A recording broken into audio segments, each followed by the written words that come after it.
Yo, what is up sa inyo mga bossing? For today's video nga mga bossing ay magbabalik tayo sa Boracay. This is the day 2 of World Heart Day celebration mga bossing. So yung mission nga natin for today's video mga bossing ay tutulong tayo doon sa medical mission sa Ate Bede doon sa isla ng Boracay mga bossing. At ito nga yung mga nakasama ko mga bossing, mga kasamahan natin sa trabaho sa Malay Municipal Health Office mga bossing. At syempre kasama din natin dyan mga boss yung mga taga DOH, World Health Organization, at syempre yung mga taga Provincial Health Office mga bossing. So dito na nga kami mga boss, nag-set up na kami dyan. At dito nga tayo na-assign mga bossing sa registration area ng PhilHealth mga bossing. So this is my first time mga bossing na mag-attend ng isang medical mission. At yung mga kasama nga natin yung mga kababayan nating mga ate dito sa isla ng Boracay mga boss.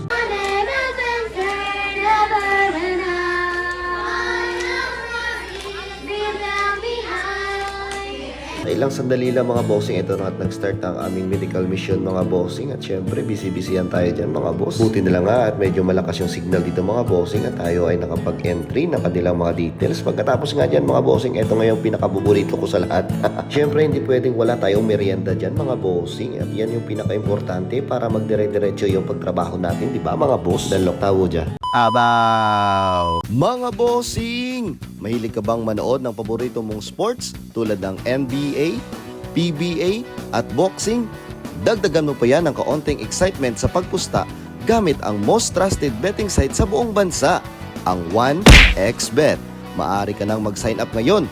I-click lang ang link na nakapin sa comment section at gamitin ang promo code na BOSSDD para magkaroon ng bonus na hanggang 7,000 pesos sa iyong unang deposit. Super easy lang mag-cash in, cash out mga boss gamit ang GCash, Maya, Crypto o bank transfer. At laging tandaan mga boss na dapat responsable ka sa iyong pagbet. So this is a half-day activity nga lang mga bossing. So mga 11 ay natapos na kami dyan mga boss. So niligpit na namin ang aming mga gamit. At bago nga matapos ito mga bossing, ay tinawag ulit yung mga kababayan nating mga ate mga bossing para bigyan sila ng food packs galing sa ating Aklan Provincial Office. At kitang-kita naman sa mga mukha ng mga kababayan nating ate yung galak at tuwa mga bossing, at dahil sila ay nabisita at nabigyan ng libreng medikasyon dito sa kanilang lugar. Daw buot-buot takon sa vlog. Buot kid man ako. Pagkatapos nga namin ng aming medical mission mga bossing ay dumiretso na kami sa Paradise Garden mga bossing para matanghalian mga bossing. So eto na naman, kakain na naman tayo mga boss. So eto nga, dumiretso na kami dito sa may meal venue nila mga bossing. At excited na naman tayo mga boss kasi isa na namang buffet ang naghihintay sa atin mga bossing. So dumadali-dali na kami magpwesto dyan mga bossing. At eto nga, nakikita nyo na yung mga masasarap na pagkain dito mga boss. At eto nga, kumuha na kami ni paring Dodji dyan mga bossing. At eto nga, nilantakan na naming dalawa. Ano mo hambal mo? Namin man. Salamat.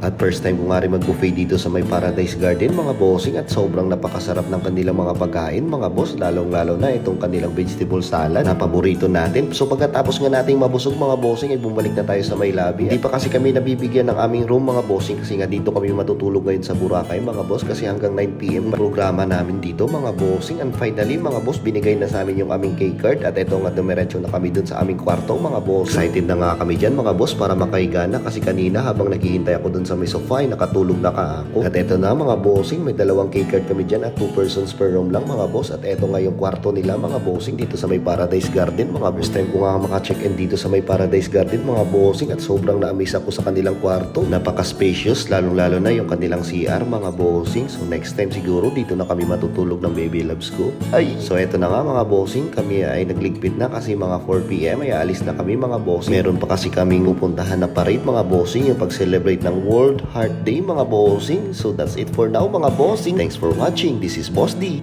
Aba.